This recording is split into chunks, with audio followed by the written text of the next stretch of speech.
જય મહાદેવ, જય માતાજી, જય શ્રી કૃષ્ણ બધાને. આપણે શ્રી ગુરુલક્ષ્મી શ્રી વિષ્ણુરૂપી બાયોડેટા ગ્રુપ એમની અંદર બેન શ્રી હીરવાબેન જીતેન્દ્રભાઈ જોશી એમને જે કાંઈ ફૂલ નહીં તો ફૂલની પાકડી રૂપી ભેટદાન આપવામાં આવ્યું છે એ બધા મેમ્બર સભ્યોનો હું શ્રી ગુરુલક્ષ્મી શ્રી વિષ્ણુરૂપી બાયોડેટા ગ્રુપ મુખ્ય ગ્રુપ એડમિન શાસ્ત્રી શ્રી ત્રિવેદી વિજય હૃદયથી આભાર માનું છું, આભાર વ્યક્ત કરું છું. આ બધાને બિરદાવું છું. અને એક વાત જણાવું કે હમણાં 2 દિવસ પહેલાં મેં જે કંઈ ફોટા મૂક્યા હતા શુક્રવારના દિવસે, એ શુક્રવારના દિવસે હીરવાબેનનું પ્રથમ એટલે કે પહેલું ઓપરેશન હતું.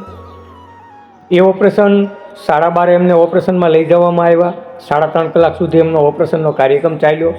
ત્યારબાદ ઓપરેશન સફળ થયું અને હીરવાબેન એકદમ સ્વસ્થ રીતે, એ મારે જો કે એમના પપ્પા સાથે વિડીયો કોલમાં પણ વાત થયેલી છે અને મેં હીરવાબેનને પણ જોયેલા છે અને મારે વાતચીત પણ થયેલી છે, એકદમ નોર્મલ. અને એ ઓપરેશન થયા બાદ જે કાંઈ ઉપર આવ્યા, માથા ઉપર જે કાંઈ રિંગ એને પહેરાવવામાં આવી છે, એમાં જે ખીલા જેવું તમને દેખાય છે, ફોટા મેં મૂકેલા છે ગ્રુપની અંદર, એ ખીલા અંદર ઉતારેલા છે ફરતા. અને જે હાડક્યું કહેવાય એ હાડકાને સીધું કરવા માટે, એ કવર કરવા માટે, એટલા માટે એને પાછળની સાઈડમાં 3.5 થી 4 કિલો જેટલો વજન લટકાવવામાં આવ્યો છે, જેથી કરી એ હાડકાની રિકવરી મળે અને હાડકું એકદમ સ્વસ્થ થઈ જાય અને સીધું થઈ જાય, એટલા માટે એ વજન બાંધવામાં આવ્યો છે. તો પહેલું ઓપરેશન હીરવાબેનનું સફળ થયું. બીજું ઓપરેશન આવશે એ 15-20 દિવસ પછીનું છે. ત્યાર પછી ત્રીજું ઓપરેશન છે એ 2 મહિના પછીનું છે. તો આ 3 ઓપરેશન એકદમ નોર્મલ રીતે સફળ થઈ જાય અને હીરવાબેન હાલતા ચાલતા અને દોડતા થઈ જાય અને આપણી સમક્ષ ઊભા રહે એવી ભગવાન મહાદેવને, ઈષ્ટદેવને એ બધાને આપણે પ્રાર્થના કરીએ. ફરી વખત જણાવી દઉં, પહેલું ઓપરેશન જે કર્યું તે ઓપરેશન એકદમ સફળ થયું અને જે મસ્તક ઉપર જે તમને રિંગ દેખાય છે, મેં ફોટા મૂક્યા છે, રિંગ દેખાય એ ખીલા ફરતા અંદર ઉતારવામાં આવ્યા છે. હાડકાને સીધું કરવા માટે, હાડકાને કવર કરવા માટે 3 થી 3.5 કિલોથી માંડીને 4 કિલો સુધીનો વજન પાછળ લટકાવવામાં આવ્યો છે.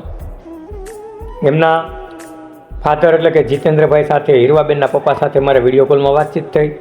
જો કે અવારનવાર મારો કોન્ટેક્ટ એમની સાથે ચાલુ હોય છે અને હજી જે માર્બલ રકમ જે આપણે કહેવાય કે 4.5 લાખ રૂપિયાથી માંડી 5 લાખ રૂપિયા સુધીની હજી આપણે જરૂરિયાત છે. એના માટે પૂરતી રકમમાં આપણે 4.5 લાખથી 5 લાખ રૂપિયા જેટલી રકમ હજી ઘટે છે.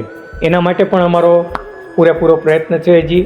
અને હજી કોઈને યથાશક્તિ ભેટ, દાન, ફૂલ નહીં તો ફૂલની પાકડી રૂપી બેન શ્રી હીરવાબેનને આપવું હોય તો હજી પણ આપી શકે છે.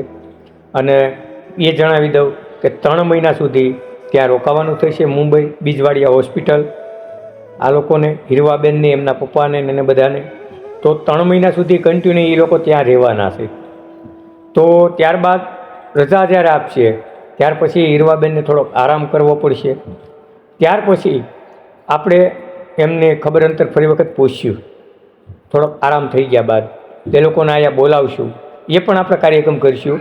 પણ કહેવાનો સુર કે હજી કોઈને યથાશક્તિ ભેટદાન, ફૂલ નહીં તો ફૂલની પાકડી રૂપી આપવું હોય તો આપણા બ્રહ્મ સમાજની દીકરી છે, આપી શકો છો. અને આ વિડીયો ફક્ત શ્રી ગૃહલક્ષ્મી શ્રી વિષ્ણુરૂપી બાયોડેટા ગ્રુપમાં નહીં, હું અન્ય ગ્રુપમાં પણ ફોરવર્ડ કરવાનો છું અને મારા સ્ટેટસમાં પણ મૂકવાનો છું. કારણ કે જે રકમ આવશે એ હીરવાબેનને જમા થશે, એટલા માટે હજી જરૂરિયાત જે રકમની આપણે છે એ આપણે પૂરી કરવા માટે હજી આપણી મહેનત છે. તો આપ બધા એવા રૂડા આશીર્વાદ આપજો હીરવાબેનને કે 3 ઓપરેશન એ સફળ થાય. એક ઓપરેશન તો સફળ થઈ ગયું, 2 ઓપરેશન રહ્યા છે, એ બંને ઓપરેશન એકદમ નોર્મલ રીતે સફળ થઈ જાય અને હીરવાબેન હાલતા ચાલતા અને દોડતા થઈ જાય એવા આપ બધા ભગવાન મહાદેવ આગળ, માતાજી આગળ પ્રાર્થના કરજો, ઈષ્ટદેવને પ્રાર્થના કરજો કે જેથી કરી અને હીરવાબેનના બંને ઓપરેશન નોર્મલ થઈ જાય અને હીરવાબેન હાલતા ચાલતા અને દોડતા થઈ જાય એવા સૌ દુઆ કરજો, એવી સૌ પ્રાર્થના કરજો. અસ્તુ. જય મહાદેવ, જય પરશુરામ, બધાને જય માતાજી, જય શ્રી કૃષ્ણ, હર હર મહાદેવ.